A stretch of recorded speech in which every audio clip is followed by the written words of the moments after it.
bala ma tontu ci législature bu bees bi defe naa il faut que ñu taxaw seetlu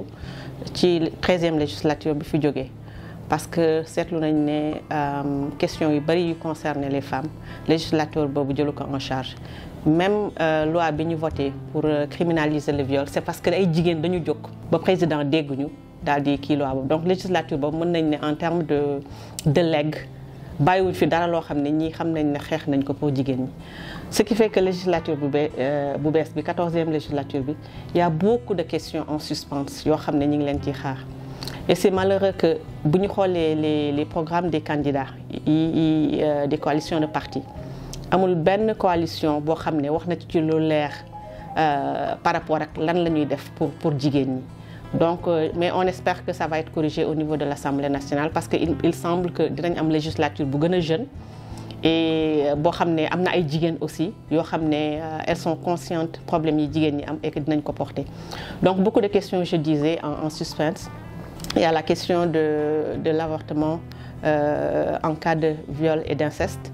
loolu boobu ba léegi ñi ngi ciy wax ñi ngi ciy xeex bu ñu defee avancé ba defee ne ñi ngi progresser des groupes yu ne ñoom ñooy c'est les garants de la morale du pays jóg delloo ñi ginnaaw donc vraiment question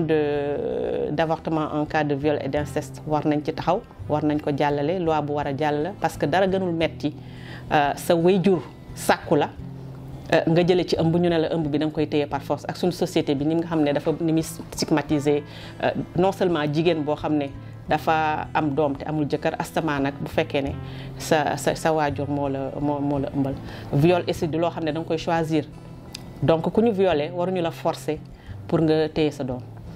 beneen affaire bi aussi mooy Sénégal dafa nekk dëkk boo xam ne convention internationale boo xalaat bu xeex ak yelleefu jigéen signé nañ ko mais quand il s'agit de la mise en œuvre toujours dafay traîner exemple bi ma ciy joxe mooy par exemple dans le code de la famille l'âge légal du mariage 16 ans le code de la famille bi wax mais Sénégal dafa ratifier le protocole de Maputo et protocole de Maputo dafa porter l'âge du mariage à 18 ans donc code de la famille bi aussi il faut que ñu xoolaat ko et on espère que cette législature va porter ça. Il y a aussi la puissance paternelle dans le code de la famille parce que loolu dafay gàllankoor jigéen ñi ci bëri surtout jigéen ñi nga xam ne dañu nekkatul ci mariage bi divorcé nañu wala dara su fekkee da nga ko seq ak góor boo xam ne dafa bëgg a defante wala peut-être bëggul woon divorcé wala yow ku jigéen ki yaa bëggoon divorcé yow même bu fekkee ne yow la tribunal jox sa garde doom moom toujours daf lay bloqué ci yu bëri du point de vue administratif yu bëri doo ko mën a tee def muy defal la autorisation pour nga voyager loolu sax